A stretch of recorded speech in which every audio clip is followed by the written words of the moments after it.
O 4 deu 0,9, que é 3 vezes 3. E depois? Vai ser a glicose, que é 0,3. Porque aqui deu 0,2, né? E depois vai ser o 1. E por último, o 3.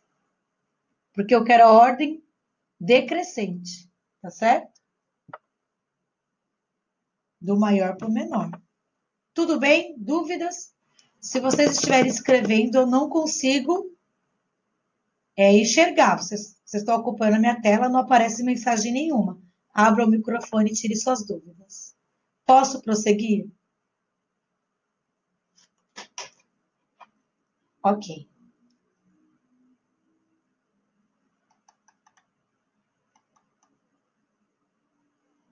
Então vamos lá. Tem alguém com o microfone aberto aí? Tem alguém com o microfone aberto? 16. Considere as seguintes soluções aquosas. De novo, ó. Glicose sempre conta como 1. Sulfato de potássio, 2 potássios e 1 sulfato, são 3. E HNO3 são 2. Então, aqui é vezes 3, aqui é vezes 2 e aqui é vezes 1. A incorreta. A incorreta é a C, que ele coloca que a pressão de vapor de X é menor do que de Z, que é menor do que a de Y. Não. É o contrário, tem menos mols em X. Tá? Então, a errada é a C. E a última, que é o exercício 20, ele te coloca, a única curva que ele te orienta é a água. E ele pergunta para você, qual é a curva que é o álcool, que é o etanol, né? Qual é a curva que é o éter? E qual é a curva que tem uma solução de ureia? Solução de ureia é a ureia mais água. Então, de cara, já tem que ser a última. Porque se a água já tem essa pressão de vapor, a água com qualquer coisa vai ser uma curva mais longe. Então, A3 é a ureia. Sua dúvida agora tem que ser no éter e no etanol. Mas nós falamos várias vezes que o éter evapora mais rápido. Então, a curva número 1 é éter, curva número 2 é o álcool, curva número 3, solução de ureia. Compreenderam?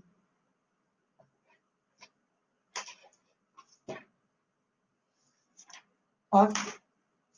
Agora, caderno de atividades, página 23. Caderno de atividades, página 23.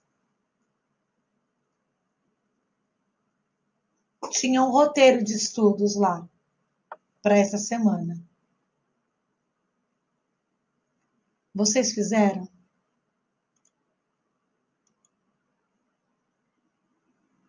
Sim? Ok. Então, opa, me perdoe. Eu vou abrir o meu caderno de atividades para a gente continuar a correção.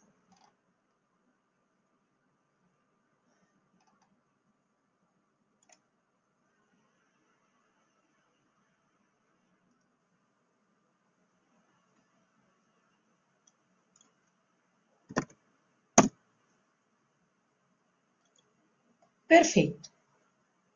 Vamos lá. Propriedades do líquido puro. Há diferentes maneiras de determinar a passagem do estado líquido para o gasoso, vaporização, tá certo? E vai de acordo com as velocidades. Ele quer que você faça a diferença, né? Explica a diferença entre evaporação e ebulição. Matéria de 9º ano, gente. Evaporação, temperatura ambiente, de uma forma lenta. Evaporar é roupa no varal. Choveu, secou a água do asfalto, ok? Evaporação. Demora e é natural. Ebulição. É forma violenta. Eu quero fazer café, eu coloco a água na chaleira, coloco ali uma fonte de calor e aqueço a minha água. Tranquilo? Então, eu tenho sempre que lembrar que ebulição é diferente de evaporação. Uma natural e a outra precisa de uma força externa.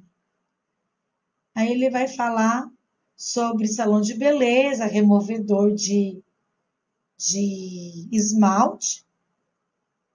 Que propriedade está relacionada à característica da acetona que evapora rápido? Bom, a acetona vai evaporar rápido porque ela é volátil.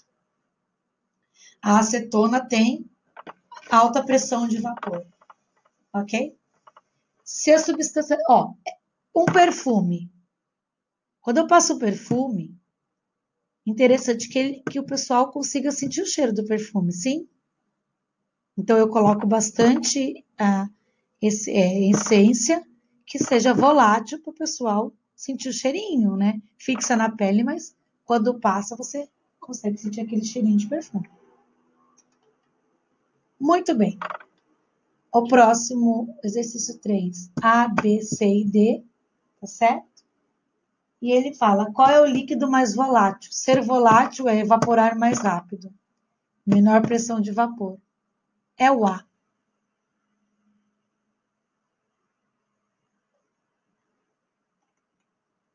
O 4, ele pede para você identificar a água, o éter e o álcool. Quanto maior a temperatura de ebulição, mais difícil evaporar. Então, éter, álcool e água. A sequência é sempre essa, gente. Alternativa B. 5. Tá falando sobre a dinamite, tá? E ele pede para você verificar o que está acontecendo aí, qual que é, com relação à temperatura, qual que é a resposta correta.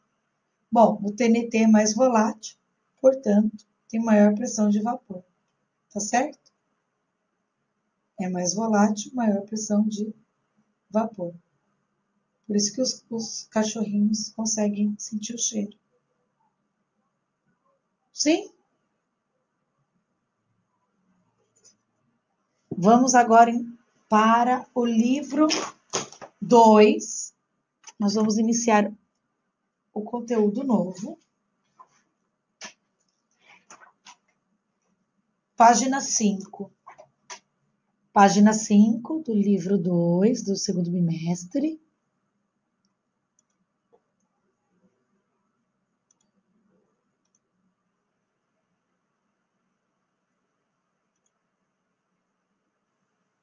Sim.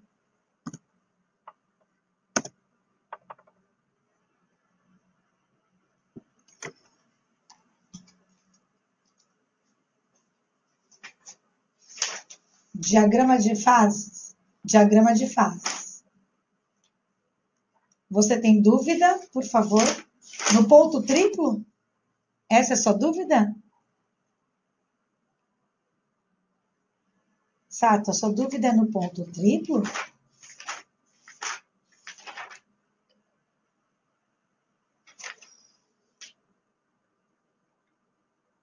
Ah, perfeito. Tá bom. Então, eu vou voltar para o livro do primeiro bimestre só para esclarecer essa sua dúvida, tá? Então, rapidinho aí, gente. Eu vou lá para a página 43 do livro antigo, onde aparece o diagrama de fases, e eu vou esclarecer essa dúvida. O exercício tem que te dar o diagrama, tá? Então, vamos pensar aqui. O exercício me deu esse diagrama. Eu tenho que pensar que o lado de dentro sempre é sólido. De dentro desse Y, tá vendo?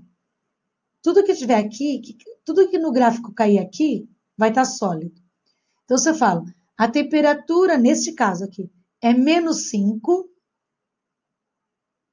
e a pressão é 100. É sólido, porque o pontinho está bem aqui. Acompanhou, Sato, que a professora acabou de falar? Eu digo que a minha temperatura é menos 5 e minha pressão é 100. Sim?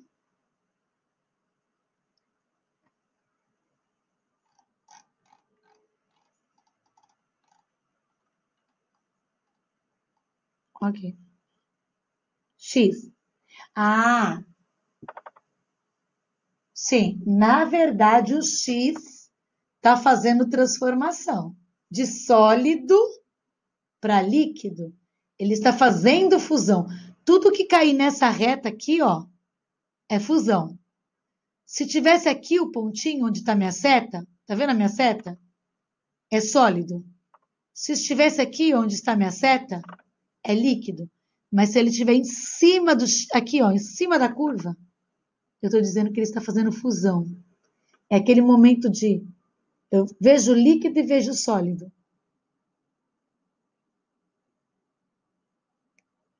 Entendeu?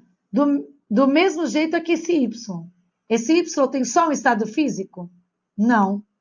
Ele tem líquido e gasoso, porque você começou a aquecer a água. Por exemplo. Sim?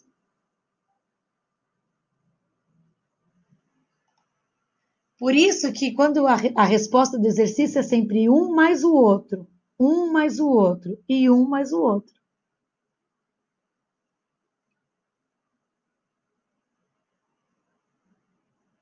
Tudo bem?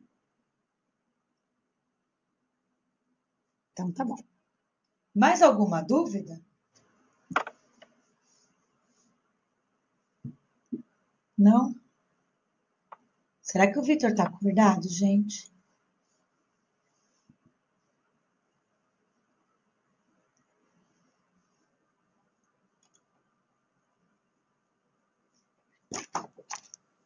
Página 5, livro 2. O que a gente vai estudar agora? A gente vai estudar a troca de energia das reações químicas. As reações químicas nem sempre precisam estar sobre uma energia externa ou sobre uma fonte de calor para liberar ou absorver calor do meio. Por exemplo, quem já pintou o cabelo, você usa o pó descolorante com oxigenada e coloca papel alumínio. Quando você fecha e você põe a mão no papel alumínio, você vai sentir que dá uma esquentada. Por quê? Porque a reação química de descolorir o cabelo é uma reação exotérmica. É uma reação que libera calor. Mas eu não estou colocando fontes externas de calor. Então, as reações químicas, elas tendem a liberar ou absorver calor. Tá certo? E qual é a parte da química que estuda isso? É a termoquímica. Então, a termoquímica estuda essa variação de energia envolvendo calor. Tá certo? Por exemplo, eu vou comer um hambúrguer cheio de queijo, de maionese, aí a outra pessoa fala assim, nossa, que calórico. Né? Por que é calórico? Tá cheio de energia ali. Você pode comer um super hambúrguer muito calórico? Você pode comer. Mas o interessante é que você queime toda essa energia. Né? Eu vou correr, eu vou fazer uma academia, eu vou comer coisas calóricas, eu vou comer açúcar, porque eu vou queimar essa energia. Não, eu estou fazendo regime, eu não como e ainda vou na academia, eu vou desmaiar. Eu vou desmaiar porque eu não tenho energia. Então, como que as pessoas definem quantidade de calor quando você come uma bolachinha? Se você comer essa bolachinha, 60 calorias. Se você comer um brigadeiro, 100 calorias. Né? Como que ele define isso? É através do calorímetro, tá certo? Que é um dispositivo que vai calcular esse fluxo de calor. E é isso que a gente vai estudar agora nas reações químicas, né? E essa transformação chama entalpia, certo? Entalpia é a transformação química, né? É a transformação dessa energia em transformação química, entalpia. Nós vamos calcular a variação de entalpia, que é determinada por esse triângulo com H. H é entalpia e triângulo significa variação. Você estuda a variação de velocidade, ΔV. Você estuda a variação de tempo, ΔT. Não é assim em física? Você estuda a variação de espaço, ΔS. E na química, você estuda a variação de calor, é o ΔH. Então, H é entalpia e o delta é variação. Qualquer variação, se eu pergunto para você, como se calcula a variação de uma velocidade? Você vai falar para mim assim, ó, é a velocidade final menos a velocidade inicial. Então, como que eu calculo a variação de entalpia? É a entalpia final menos a entalpia inicial. Agora, numa reação química, o que é o final? É o meu produto. O que é o meu início? Os meus reagentes. Quando eu faço uma reação química, o que está antes da seta, reagente. O que está depois da seta, produto. Então, na verdade, o nosso HF, nossa entalpia final, é o nosso produto. E nossa entalpia inicial, é o nosso reagente. Ok? Para produtos, para a indústria de alimento, a gente usa essa fórmula, que é a fórmula de quantidade de calor liberada absorvida é igual a massa, calor específico e a variação de temperatura. Tá certo? Que é a fórmula do Ki-macete. Você usa também em física essa fórmula, tá? Para calcular a quantidade de energia ou de calor de alguma substância. Tá certo? Nós vamos focar aqui, ó. Nosso foco é na entalpia, ok? Bom, as reações químicas, elas podem liberar calor ou pode absorver calor. Então, pensa comigo. Quando você tira um gelo do freezer e põe ele em cima da mesa, tá? Você acha que o gelo está liberando calor ou ele está absorvendo o calor do meio para poder derreter? É óbvio que ele está absorvendo o calor do meio, porque senão ele ia continuar gelo. Quando você pega a água e coloca ela no freezer, o processo dela é inverso. Ela vai liberar esse calor e vai congelar. Então, esse processo de exotérmico e endotérmico a gente convive diariamente, tá certo? Quando você tem um refrigerante quente e você quer que ele fique gelado, você coloca gelo. O gelo está absorvendo calor do refrigerante. Automaticamente é uma troca, né? O refrigerante vai ficando gelado. Até que aconteça um equilíbrio. Porque aí não tem mais gelo. E o refrigerante, a tendência dele é ir esquentando, se você não colocar mais gelo. Então, perder ou ganhar calor já faz parte do nosso cotidiano. Tá certo? Agora nós vamos aprender a calcular isso nas reações químicas. Vamos lá. As reações que liberam calor são conhecidas como exotérmica. Exo, libera. E as reações que absorvem calor são conhecidas como endotérmicas. Então, grife aí, ó. As reações que liberam calor são chamadas exotérmicas e as reações que absorvem calor é endotérmica. Grifa isso aí no seu livro. Tá certo? Muito bem. Como que eu determino? Como que eu sei, professora, que a reação é exotérmica ou é endotérmica? Existem 3 formas de representar essas reações, ou de você poder avaliar a reação química. Toda reação exotérmica, a entalpia do produto, que é o nosso início, vai ser maior do que a entalpia do meu produto, que é o final.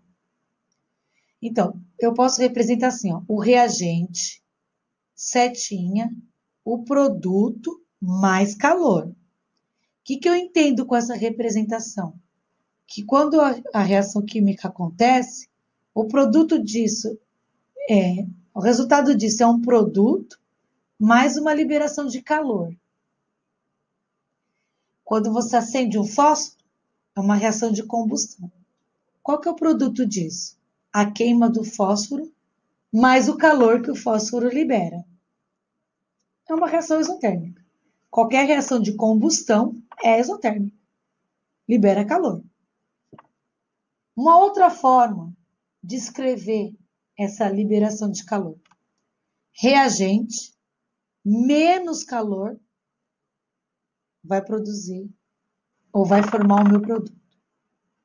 Ou eu coloco o meu reagente, o meu produto e digo que o meu ΔH é menor ou que zero. Meu ΔH é negativo. Qualquer reação exotérmica tem ΔH negativo. Ok? Essas são as 3 formas de representar uma reação exotérmica. Falei exotérmica, que libera calor. Vamos colocar aqui um exemplo que o livro passa para a gente. A reação química é hidrogênio mais oxigênio formando água. Hidrogênio e oxigênio, reagente. E água, produto. Só com essa informação, eu não consigo saber se é endotérmico ou exotérmico. Tá certo? Mas, se eu observar o gráfico, onde o eixo Y é a entalpia, eu sei que quando hidrogênio e oxigênio reagem, a entalpia é zero. E a entalpia da água líquida é menos 285,83. Então, eu tenho a entalpia do meu reagente e eu tenho a entalpia do meu produto. É possível calcular a variação?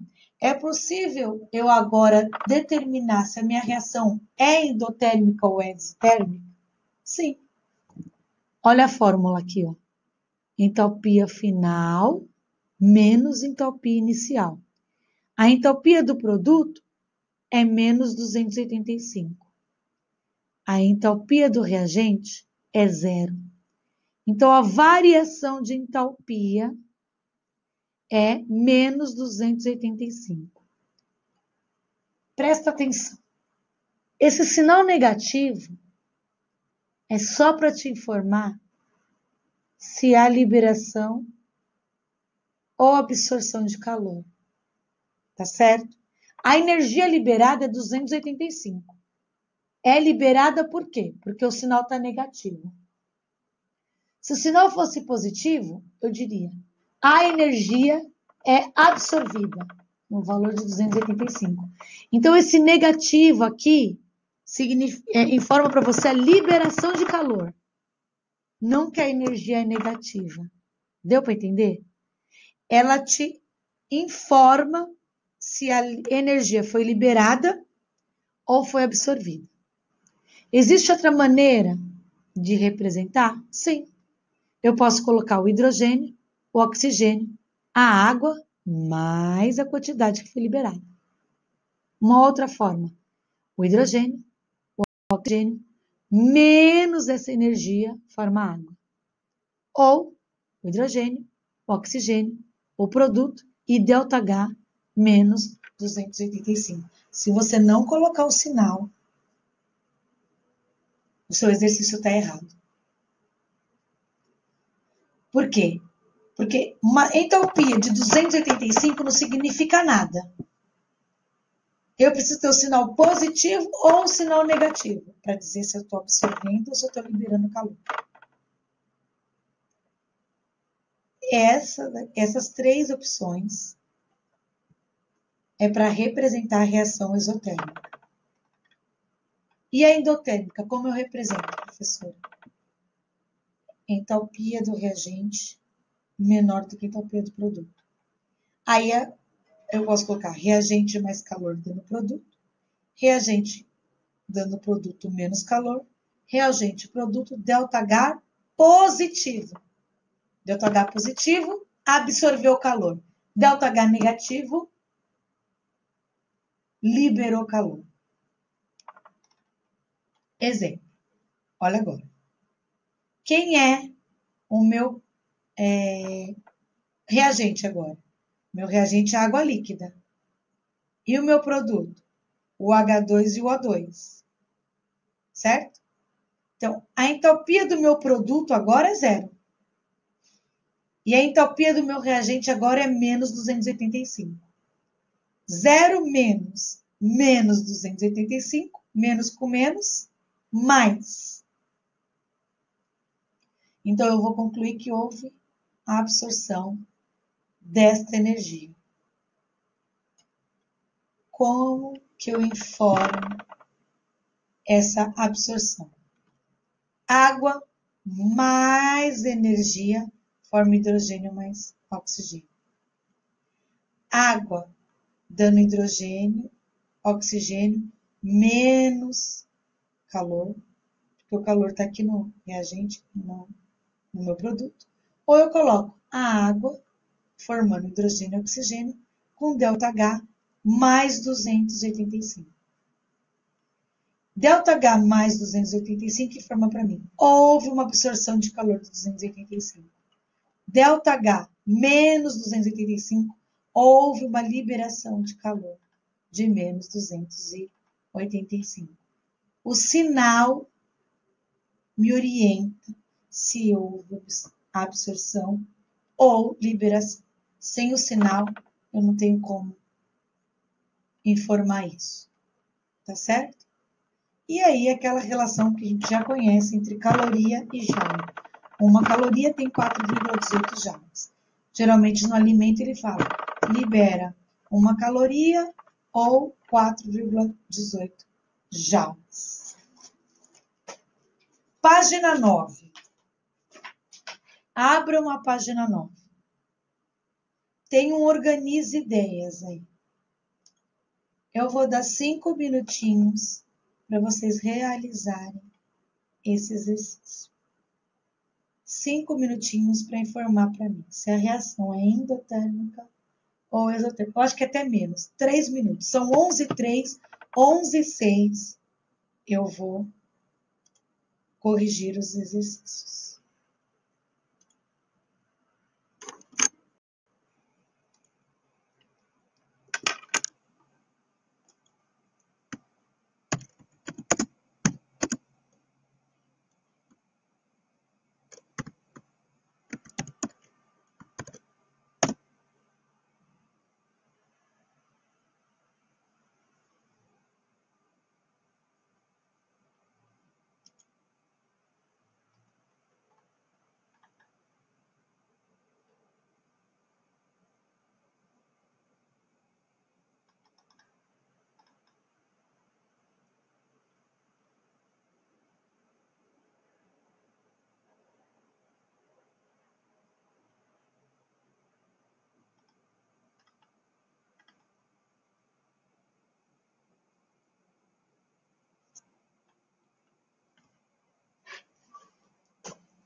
Podemos corrigir?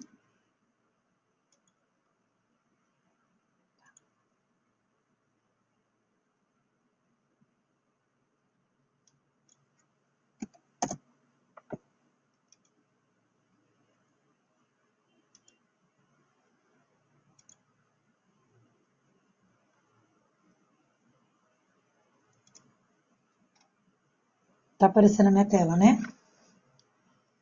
Primeira reação, endotérmica. Por quê? Porque eu verifico que houve ali, ó, precisou de ter calor para a formação do meu produto. Sim, ó, mais calor, endotérmica. Glicose mais oxigênio formando CO2, água e libera calor. Se liberou calor, exotérmica. Água formando hidrogênio, oxigênio, ΔH positivo. Se o ΔH é positivo, a reação é endotérmica. Então, olha, uma maneira de representar a reação endotérmica, outra maneira de representar a reação endotérmica. D. Ácido clorídrico, hidróxido de sódio, menos calor, formando NaCl mais água. Reação exotérmica. Álcool mais oxigênio, é uma reação de combustão aqui. E aí, ele vai liberar calor. Ó, ΔH negativo, exotérmico. H2, meio de O, formando água. Reação exotérmica. Por quê? Porque libera o calor aqui, ó. Água, hidrogênio, oxigênio, ΔH positivo, endotérmico. E o gráfico? A entropia do reagente é maior do que a entropia do produto. Exotérmico. A entropia do produto é maior do que a do reagente. Endotérmico. Agora eu quero que vocês, pode escrever aí no, se vocês acertaram esse exercício. Eu preciso ter uma noção. Vai escrevendo. Acertaram? Sim, não, dúvidas.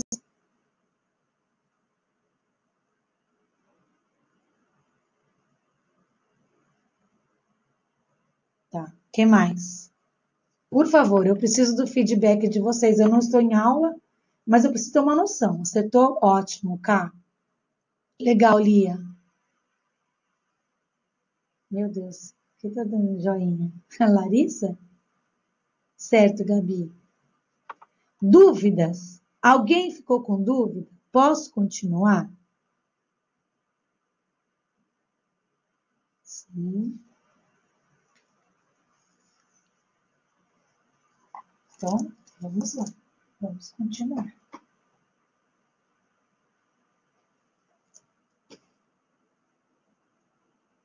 Sim. ΔH maior que zero, endotérmica. Lia. Sim.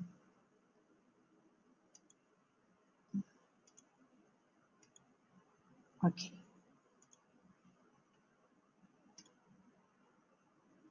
Continuando.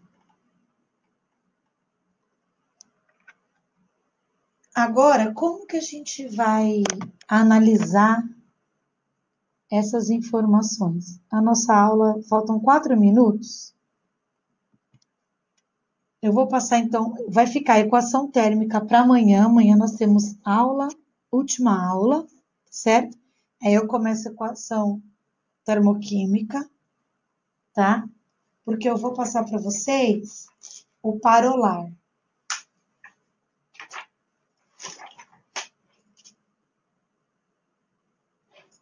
Vamos lá.